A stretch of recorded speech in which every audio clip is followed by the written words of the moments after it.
تو اس آدمی نے آ کر خبر دی حضور اس کے گھر سے شور بپا ہوا کہ اس کے گھر میں اس کا مالک جیلر مر گیا ہے۔ اب آپ سوچئے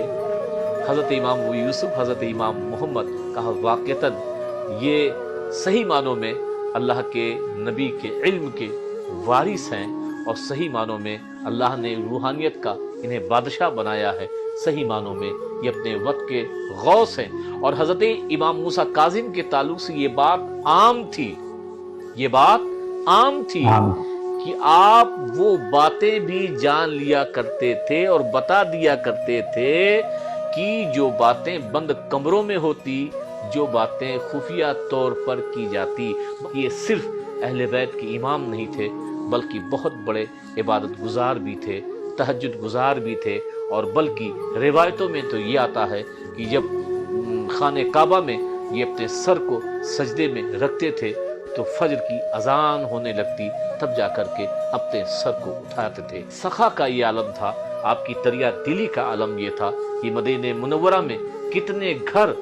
آپ سے ہی چلا کرتے تھے۔ آپ رات کے اندھیرے میں جاتے یا اپنے غلاموں کے ذریعے جو اس کی ضرورت ہوتی اس گھر کے دروازے پہ اشرفی یا ضرورت کے سامان دے دیا کرتے۔ لوگوں کو اس وقت پتا چلا جب حضرت امام موسیٰ کاظم کا وصال ہوا۔ یقیناً یہ سخی ابن سخی کا گھرانہ، اور یہ خود سخی تھے، پورا گھرانہ سخی تھا، عبادت گزار تھے، اپنے وقت کے جلیل القدر عالم تھے، محدث تھے، اور اپنے وقت کے روحانیت کے تاجور اور بادشاہ تھے۔ بلکہ آپ دیکھیں ہارون رشید کتنا مشہور یہ بادشاہ ہے، اس نے حضرت امام موسیٰ کاظم کو بغداد اس انداز سے بلایا مدینہ منورہ سے کہ آپ کے ہاتھ میں ہتھکڑیاں تھی اور پیر میں بیڑیاں تھی، اور بلا کر کے آپ کو جو ہے وہ امام موسیٰ کاظم کو قید میں رکھا، بلکہ قید میں رکھا اور سوچا کہ ان کو قتل کیسے کروں، ان کو قتل کیسے کروں، کوئی بہانہ تو چاہیے۔ تو سوچا کہ کوئی گناہ کا الزام لگا دیتے ہیں تاکہ قتل کروں گا تو مجھ پر کوئی عوام میری مخالفت نہیں کرے گی۔ تو بغداد کی جو سب سے گئی گزری اور بالکل کیریکٹر لیس عورت تھی، جو بہت بدنام زمانہ تھی، جس جیل میں حضرت موسیٰ کاظم کو ڈالا تھا اسی میں اس کو بھی ڈال دیا، اور کہا کہ جب رات کو ڈالنا اور صبح کو باہر نکلنا تو مجمع عام میں کہہ دینا کہ انہوں نے میرے ساتھ بدکاری کی، میرے ان پہ گناہ کا الزام لگانا، ہم قتل کر دیں گے ان کو۔ رات کو جیسے ہی ڈالا اس فاحشہ عورت کو، امام موسیٰ کاظم ان بیڑیوں کے باوجود بھی عبادت کر رہے تھے۔ جب اس عورت نے پیچھے سے آپ کو اشارہ کیا تو آپ نے ایک نظر اس کو دیکھا اور نظر بھر کر دیکھا اس پر، یعنی توجہ کی نظر ڈالی،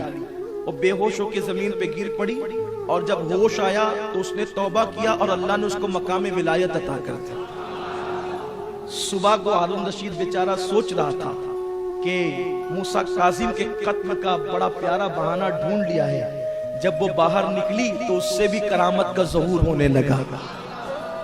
تو امام موسیٰ کاظم کو کہتا ہے تو نے یہ کیا کیا؟ تو موسیٰ کاظم نے کہا تو نے مجھے اپنی طرح سمجھ رکھا ہے۔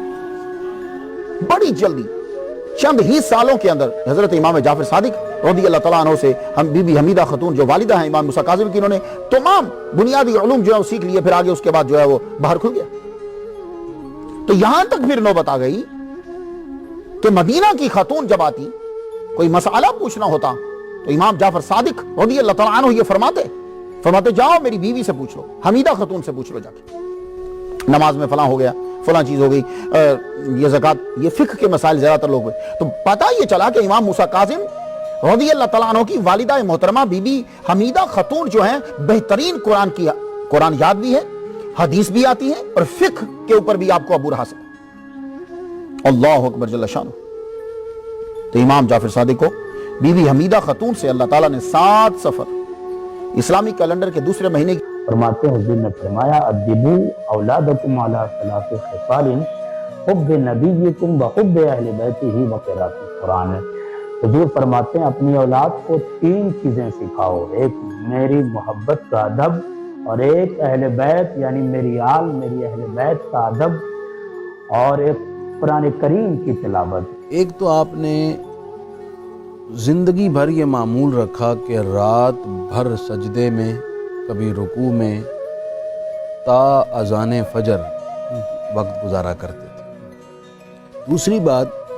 امام موسیٰ کاظم کا ایک فرمان ہے، آدمی فرماتے ہیں من لم یحاسب کل یوم نفسہ لیس منا، جو شخص ہر روز اپنے نفس کا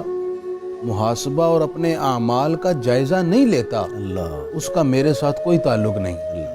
تیسرا آپ کا ایک فرمان، آپ فرماتے ہیں المصیبت للصابر واحدہ، صابر کے لیے جو صبر کرتا ہے مصیبت کے وقت، اس کے لیے ایک ہی مصیبت ہے، جو آئی اس نے اس پر صبر کر لیا۔ وَلِلْجَازِعِ اثْنَتَانِ،